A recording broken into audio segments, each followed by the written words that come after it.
सबसे पहले यहाँ उपस्थित मेरे सभी मीडिया बंधुओं को मैं तहे दिल से धन्यवाद आभार व्यक्त करता हूँ और तहे दिल से सबको धन्यवाद देता हूँ कि आप लोग का आज आशीर्वाद के वजह से आज ये बबलू महतो पुनः आप लोगों के बीच में खड़ा हो पाया। क्योंकि जिस तरह से विधानसभा में हमारे साथ देखे होंगे, विधानसभा घेराव में मेरे साथ जिस तरह का सलूकी हुआ, जिस तरह से मेरे को जान से मारने की षड्यंत्र रचा गया पुलिस अधिकारियों द्वारा, तो आज इसलिए आप लोगों को मैं धन्यवाद देना चाहता हूं, आप लोग और तमाम झारखंड के सभी माँ बहनों का, सभी मेरे दादा दीदियों का, कि आप लोग आज आशीर्वाद और प्यार के वजह से आज बबलू महतो आज जिंदा है।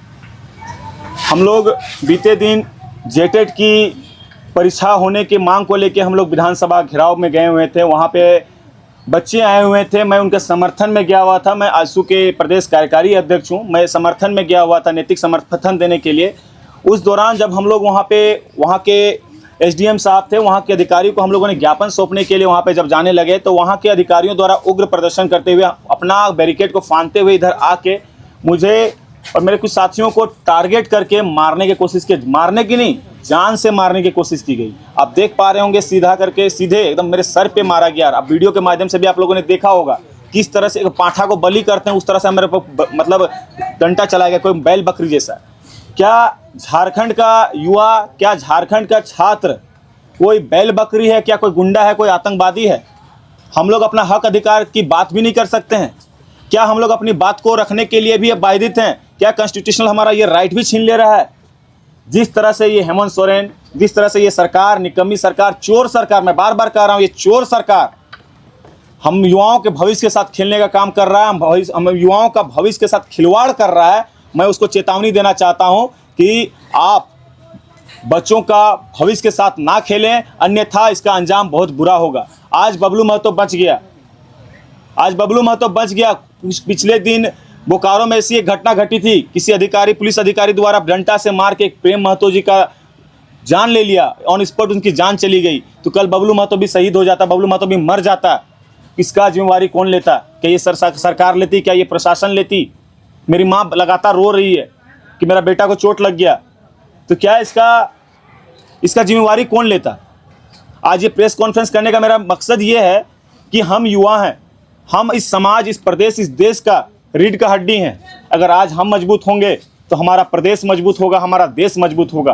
तो ये निकम्मी सरकार हम युवाओं को क्यों तोड़ने का काम कर रही है? हम इस रीढ़ की हड्डी को कमज़ोर करने का काम क्यों कर रही है? यहाँ पे ग्रामीण क्षेत्र से उठ के बच्चे पढ़ने के लिए आते हैं, बहुत ही संघर्ष करके, बहुत ही परिवार से लड़ के शहर तक पहुँचते हैं कि हम कुछ एक नई उम्मीद के साथ आते हैं और कुछ अच्छा करने का सोच रखते हैं। हम पढ़ाई भी इसलिए करते हैं ताकि हमें नौकरी लगे, और नौकरी किससे मांगेंगे? ये सरकार से ही ना मांगेंगे, नौकरी हम इस सरकार से ही मांगेंगे। ये सरकार हमारे साथ छल कर रही है। जब सरकार बनाने की बारी आएगी तो कहेंगे हम रोजगार देंगे, हर साल 5 लाख रोजगार नियुक्ति करेंगे, लोगों को रोजगार देने का काम करेंगे। अरे जब नहीं देना तो झूठा आश्वासन मत दीजिए। आप कहते हैं हम शिक्षा, स्वास्थ्य और रोजगार की बात करेंगे। कहाँ है आपका शिक्षा, कहाँ है आपका स्वास्थ्य और कहाँ है आपका रोजगार? स्वास्थ्य तो हम रिम्स में जाकर एडमिट होकर देख लिए, वहाँ लोग जमीन में पड़े हैं, दवा नहीं है, डॉक्टर नहीं है, कुछ व्यवस्था नहीं है।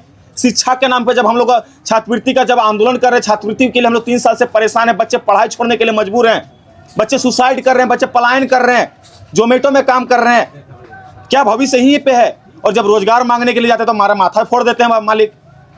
ये जो माथा फूटा है सिर्फ बबलू महतो का माथा नहीं फूटा है, ये जो खून बहा है सिर्फ बबलू महतो का खून नहीं बहा है, ये झारखंड का तमाम वो छात्र का खून बहा है जो पढ़ाई कर रहे हैं, जो नौकरी की तलाश में या नौकरी का तलाश कर रहे हैं, सरकार से उम्मीद बनाए बैठे हैं। कौन थे जो आपके ऊपर लाठीचार्ज? लाठीचार्ज करने वाले वहाँ के पुलिस पदाधिकारी थे, वहाँ के डीएसपी साहब नहीं बोलेंगे, कहा गुंडा लोग को साहब बोलना है? हम पुलिस अधिकारी को अब साहब नहीं बोलेंगे, गुंडा बोलेंगे। डीएसपी पीके मिश्रा और वहाँ के विधानसभा का जो प्रभारी हैं गणेश यादव, इंटेंसली मेरे जान से मारने के साजिश में हमें लाठी चलाया गया है। हम कोई बैल बकरी हैं? जिस तरह से लाठी चलाया गया है आप देखे होंगे, बैल बकरी जैसे मेरे ऊपर लाठी चलाया गया। अगर मैं मर जाता तो कौन सा जिम्मेवारी लेता? ये कहीं ना कहीं गलत है। मैं ये सरकार से, महामहिम से आग्रह करते हैं, निवेदन करते हैं, इस तरह के गुंडों को आप वर्दी ना दें, उनको जल्द से जल्द उन पर कानूनी कार्रवाई करें, उनको सस्पेंड करने का काम करें। मैं कल वही विधानसभा थाना में मैं गया, उन्हीं के खिलाफ मैंने कंप्लेन किया। मैं एसडीओ को भी दूंगा, एसडीएम को भी दूंगा, महामहिम को भी दूंगा, सरकार को भी दूंगा, क्योंकि आने वाला भविष्य में छात्र आंदोलन फिर से करेंगे और इस तरह के अधिकारी रहेंगे, इस तरह के निर्लज अधिकारी रहेंगे, शर्मनाक घटना घटते रहेगी, इस तरह से मार होते रहेगा, तो वहाँ पे बच्चे मरते रहेंगे। तो क्या मरने के लिए हम लोग हैं? क्या मार खाने के लिए हम लोग हैं? अपना हक अधिकार की बात भी नहीं कर सकते हैं? बताइए। जब घटना शांतिपूर्ण था तो वो जानलेवा हमले में कैसे बचा? हम लोग ज्ञापन सौंपने के लिए जा रहे थे, वहां पे नारा ये लगा कि हेमंत सोरेन हाय हाय, वहां पे नारा ये लगा कि हेमंत सोरेन चोर है, तो पीके मिश्रा को दर्द हो गया, क्योंकि मुझे लगता है कुछ नाजायज संबंध है उनके साथ। रियलिटी ये है, उनको तकलीफ क्यों हुई? सरकार को मैं कर रहा हूं, मैं जब इसके खिलाफ मैं ये कर रहा हूं, नारेबाजी कर रहा हूं, मैं सरकार के खिलाफ नारेबाजी कर रहा हूं, तो पुलिस प्रशासन को तकलीफ नहीं होनी चाहिए। उनको तकलीफ हो गई, वो बैरिकेड को फांदते हुए आए हैं, उनके साथ उनके जो गणेश यादव जी हैं वो आए और मेरे पर डायरेक्टली बिना कहे पूछे। देखिए, कोई भी लाठीचार्ज होता है कोई भी आंदोलन में, तो पहले माइक से बोला जाता है कि भाई लोग आप लोग पीछे जाओ वरना लाठीचार्ज किया जाएगा, कोई चेतावनी दी जाती, लेकिन वहां पे कोई चेतावनी नहीं दी गई। दूसरी बात, अगर मारना ही था तो आपको शरीर के ये निचले भाग में मारा जाता है, किसी के माथा में नहीं मारा जाता है। तो क्या लगता है, मुझे लगता है जो दोनों के दोनों आए हैं, कहीं ना कहीं घूस दे के आए हैं, कहीं ना कहीं अपना सेटिंग पर भी करके वहां पहुंचे हैं। पढ़ाई लिखाई करके अगर आए होते, अगर शिक्षित होते, तो इस तरह की शर्मनाक चीज को नहीं करते। मैं भी किसी का बेटा हूं, मैं भी किसी का भाई हूं, तो इस तरह की घटना अगर घटी है तो कहीं ना कहीं वो प्लान किया हुआ था कि कहीं ना कहीं मुझे मारने की साजिश से किया गया था।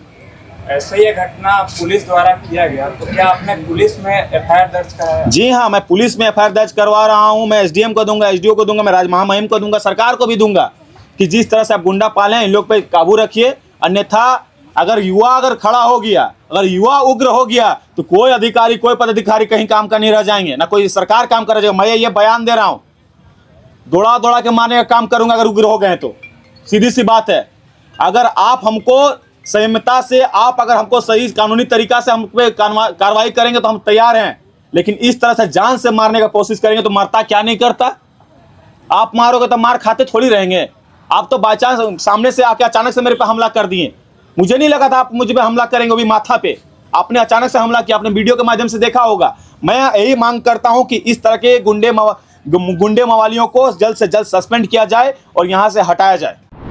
जेपी भारत लाइव, भारत की बात जेपी के साथ। वीडियो को लाइक करें, शेयर करें और चैनल को सब्सक्राइब करें।